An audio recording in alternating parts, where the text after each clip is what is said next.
আমরা সকলে মারহাবা বলি, মারহাবা মারহাবা বলি আমরা সবাই। মারহাবা মারহাবা। চমৎকার। আসো, এদিকে আসো। আলহামদুলিল্লাহ,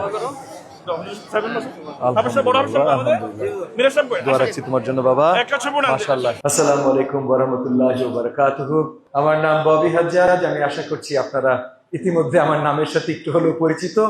ইমাম মহোদয়, খতিব মহোদয় সকলকে, মুয়াজ্জিন মহোদয় সকলকে ধন্যবাদ জানাই আজকের এই প্রোগ্রামের জন্য। স্পেশালি আমাদের সভাপতি মহোদয় আছেন এবং কমিটির সকলকে আমি ধন্যবাদ জানাই, কারণ উনাদের অবদানেই আসলে এই মহৎ আপনার লক্ষ্যতে কাজ করে যাচ্ছে এই প্রতিষ্ঠান, যেখানে আমরা নতুন আমাদের সন্তানদের হাফেজিয়া জ্ঞান প্রদান করছি, তারা হাফেজ হচ্ছে এবং আজকে এক ব্যাচ গ্র্যাজুয়েট করবে পাগড়ি পরে।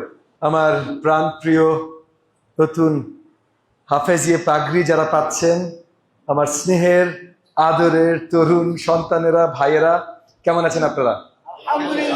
ভালো আছেন? আমাদের জন্য অত্যন্ত গৌরবময় একটা মুহূর্ত যে নতুন এক ব্যাচ আজকে এখানে পাগড়ি পাচ্ছেন। তো আপনারা ইসলাম ধর্ম, মহান ইসলাম ধর্ম নিয়ে আসলে আলোচনা করার জন্য অনেক বিজ্ঞ আলেমগণ আজকে এখানে আসবেন। তো এটা নিয়ে বড় আলোচনার জায়গা আমার না, কিন্তু একটা জিনিস মনে রাখবেন যে পৃথিবীর সৃষ্টি হওয়ার আগে থেকে আল্লাহ তাআলা সৃষ্টি নিয়ে যা যা বলেছেন, যা যা লিখেছেন, প্রথম সৃষ্টির ভেতরে পবিত্র কোরআনের সৃষ্টি। পৃথিবীর জন্য কোরআন তৈরি হয়নি, পবিত্র কোরআন তৈরি হয়েছে, তারপর বাকি সবকিছু তৈরি হয়েছে। এবং সেই কোরআনের ধারক আপনারা, আমার হাফেজি ছোট বন্ধুরা, সন্তানেরা, ভাইয়েরা, আপনাদের মাধ্যমে যুগ যুগ, শত শত বছর, হাজার হাজার বছর ধরে পবিত্র কোরআন আমাদের মাঝে থাকবে। আপনারা পরম করুণাময় আল্লাহ তাআলার উসিলা, যার মাধ্যমে মানব সভ্যতা কখনো কোরআনের জ্ঞান একটু হারাবেন, এটা অত্যন্ত গুরুত্বপূর্ণ। আপনারা আমাদের ভবিষ্যতের জন্য, দিনের পথে যেন সমাজ চলতে পারে, সেটার জন্য অত্যন্ত গুরুত্বপূর্ণ। একই সাথে মনে রাখবেন, আপনারা যে হাফেজ হলেন, এত বড় পাগড়ি আপনারা পেলেন, এটা নিয়ে গর্ব করবেন না। আমরা আপনাদের নিয়ে গর্ব করব যে আপনারা হাফেজ। আপনারা কি ধারণ করছেন? কোরআনের অক্ষর থেকে অক্ষরের জ্ঞান ধারণ করছেন, আপনারা হাফেজ। কিন্তু আপনারা গর্ব করবেন। পরম করুণাময় আল্লাহ তাআলা গর্ব করাটাকে পছন্দ করেন না। নবী করিম সাল্লাল্লাহু আলাইহি সাল্লাম পরিষ্কার সবাইকে জানিয়ে গেছেন, গর্ব করাটা আল্লাহ তাআলা পছন্দ করেন না। খলিফায়ে রাশিদুন, হযরত আবু বকর, হযরত ওমর, যাদের কাছ থেকে আমরা শিখবো, সাহাবীরা কেউ গর্ব করতেন না। আমি ছোট্ট একটা হযরত ওমর ইবনে খাত্তাব রাদিয়াল্লাহু তাআলা আনহুর একটা ছোট্ট গল্প বলি। ওই সময়টা হযরত ওমর যখন খলিফা, ওই সময়টায় আমাদের মুসলমানদের সাথে Byzantine empire, Greek empire, Persian এম্পায়ারদের সাথে বিশাল আকারে যুদ্ধ চলছে। এই যুদ্ধগুলোর সব এক নম্বর সেনাপতি ছিলেন খালিদ ইবনে আল ওয়ালিদ। উনি এত বড় সেনাপতি ছিলেন, এমনও আছে যে 20,000 সৈন্য নিয়ে 1,00,000 সৈন্যকে উনি হার মানিয়ে দিয়েছেন। এত বড় সেনাপতি ছিলেন। উনাকে নামকরণ করা হয়েছিল আল্লাহ তাআলার তরবারি, সাইফ আল ইসলাম। ওনাকে নামকরণ করা হয়েছিল এবং উনার কোনো গর্ব ছিল না। কিন্তু এক মুহূর্তে মনে হয়েছিল, হযরত ওমর ইবনে আল খাত্তাবের কাছে এক মুহূর্তে মনে হয়েছিল, এলাকাবাসী বা মানে মুমিন মুসল্লিরা মনে করতে পারে যে খালিদ ইবনে আল ওয়ালিদের ক্ষমতায় যুদ্ধ জিতছে, পরম করুণাময় আল্লাহ তাআলা আমাদের জিতিয়ে দিচ্ছেন না। তো সবচেয়ে শক্তিশালী যে সেনাপতি, সে যেন গর্ব করতে না পারে, ওই জায়গায় দাঁড়াতে না পারে, এবং এমন যেন যে দাঁড়াতে চেষ্টা করছিলেন, বাট তবুও যেন ওরকম কোনো নিয়ামতি না, কোনো সুযোগই না থাকে।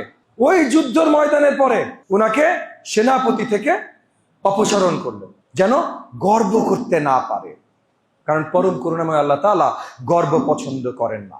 আমি আপনাদের এখানে নির্বাচনে আসছি, আমারে বড় চেয়ারটা দেন, এটা গর্বের জায়গা, এটা করবেন না। আমি আপনাদের বড় নেতা, আমার জন্য এটা করেন, এটা গর্বের জায়গা, এটা করবেন না।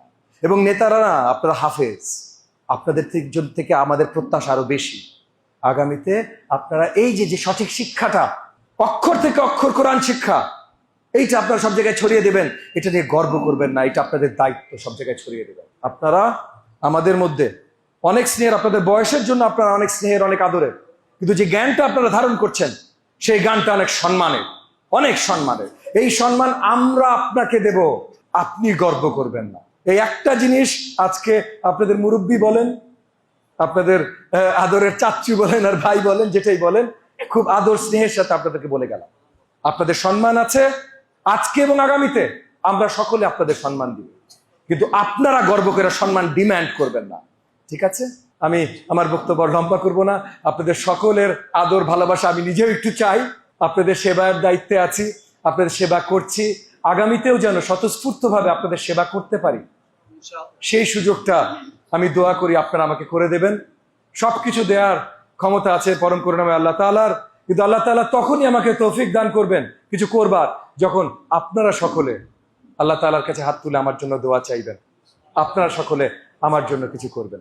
তাই আপনাদের সকলের দোয়া চেয়ে, এবং আমাদের আজকে যারা আমাদের গর্ব, আমাদের হাফেজ তরুণরা যারা আজকে পাগড়ি পাচ্ছেন, তাদেরকে আবার আমার ভালোবাসা, স্নেহ, আদর এবং ধন্যবাদ জানিয়ে আমি আমার বক্তব্য শেষ করছি। আসসালামু আলাইকুম ওয়া রাহমাতুল্লাহি ওয়া বারাকাতুহু।